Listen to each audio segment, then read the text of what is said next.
নমস্কার, সুরজিৎ মান্না ক্রিয়েশনস চ্যানেলের পক্ষ থেকে তোমাদের সবাইকে সুস্বাগতম। আশা করি তোমরা সকলে ভালো এবং সুস্থ আছো।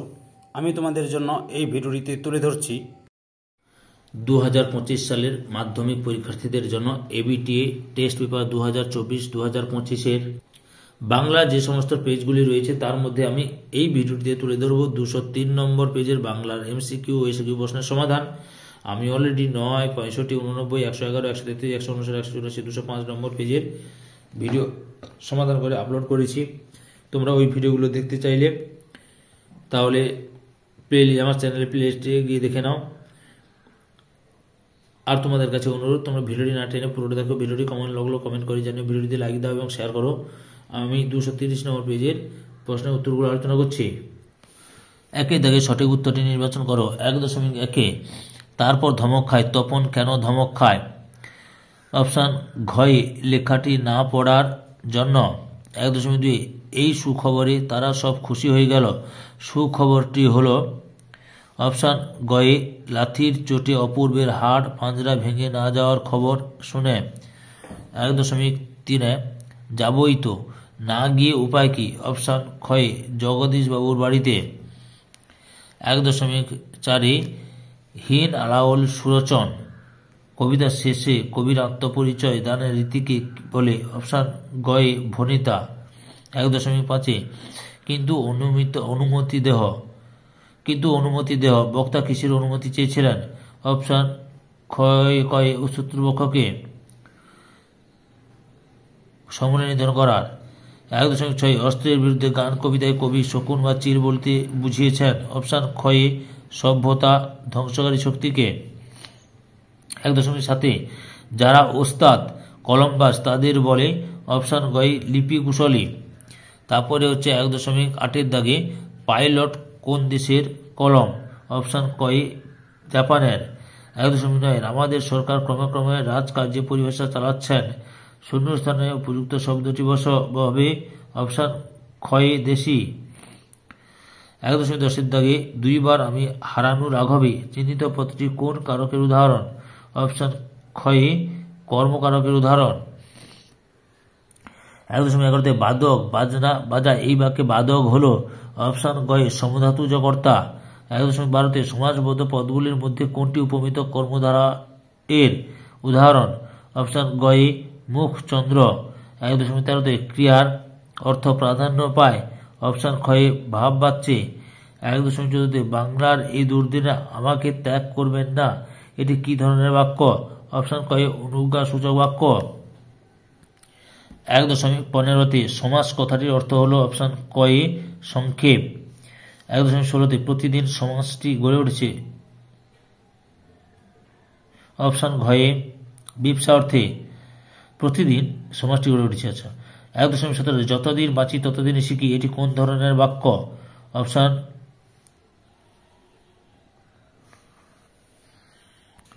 অপশান ক্ষয়ে জটিল বাক্যে।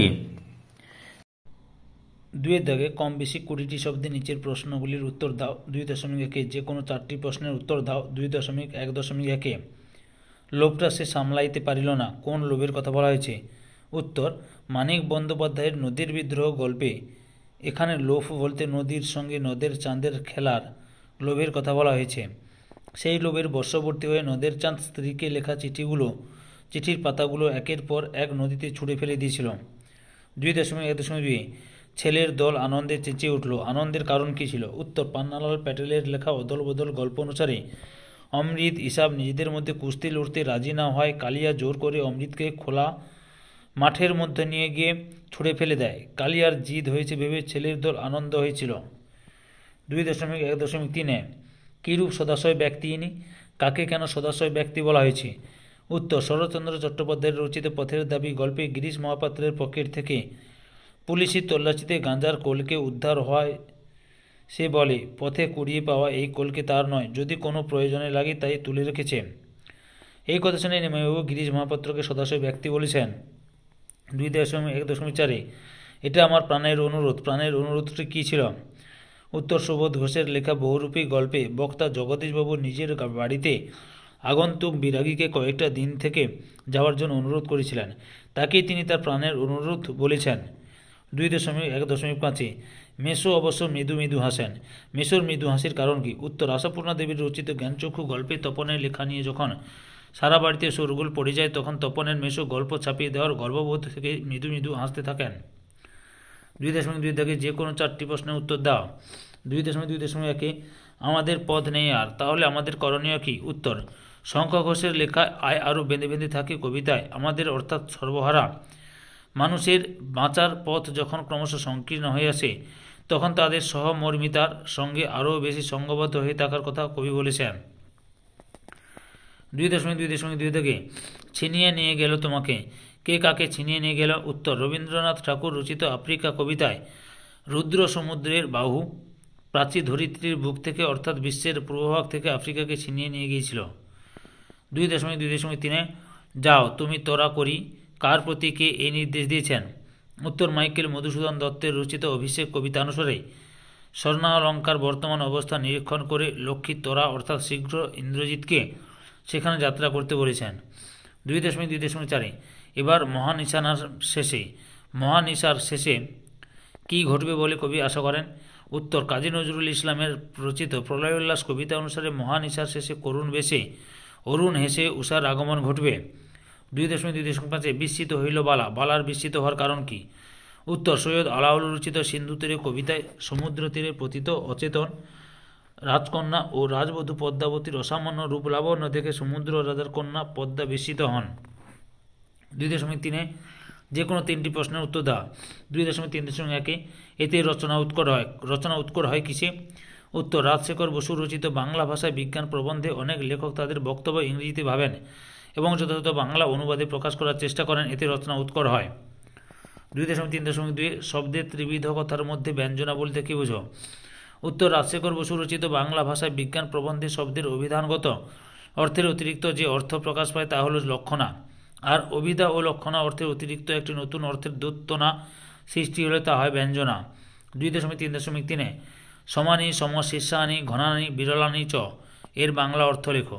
উত্তর, শ্রীপান্থের রচিত হারিয়ে যাওয়া কালিকলম প্রবন্ধে সব অক্ষর সমান, প্রতিটি ছত্র হবে, একটু স্পেলিং মিস্টেক হয়েছে, প্রতিটি ছত্র সুশৃঙ্খল ও পরিচ্ছন্ন।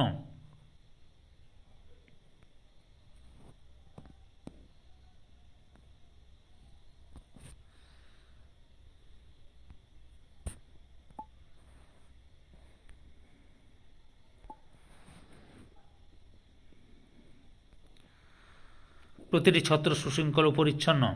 2.3.4 এক সময় বলা হতো কি বলা হতো?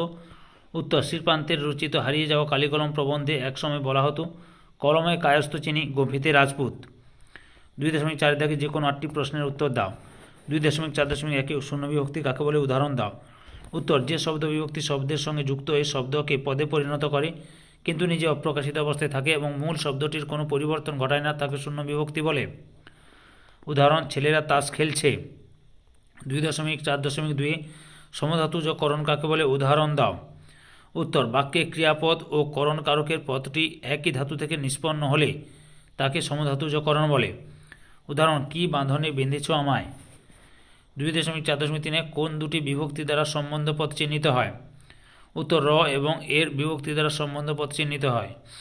2.4.4 দ্বিগু সমাস ও সংখ্যাপূর্বক বহুব্রীহি সমাসের একটি পার্থক্য লেখ।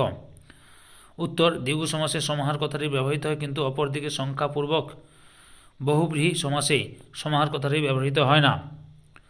2.4.5 বাক্যাশ্রয়ী সমাস কাকে বলে? উদাহরণ দাও।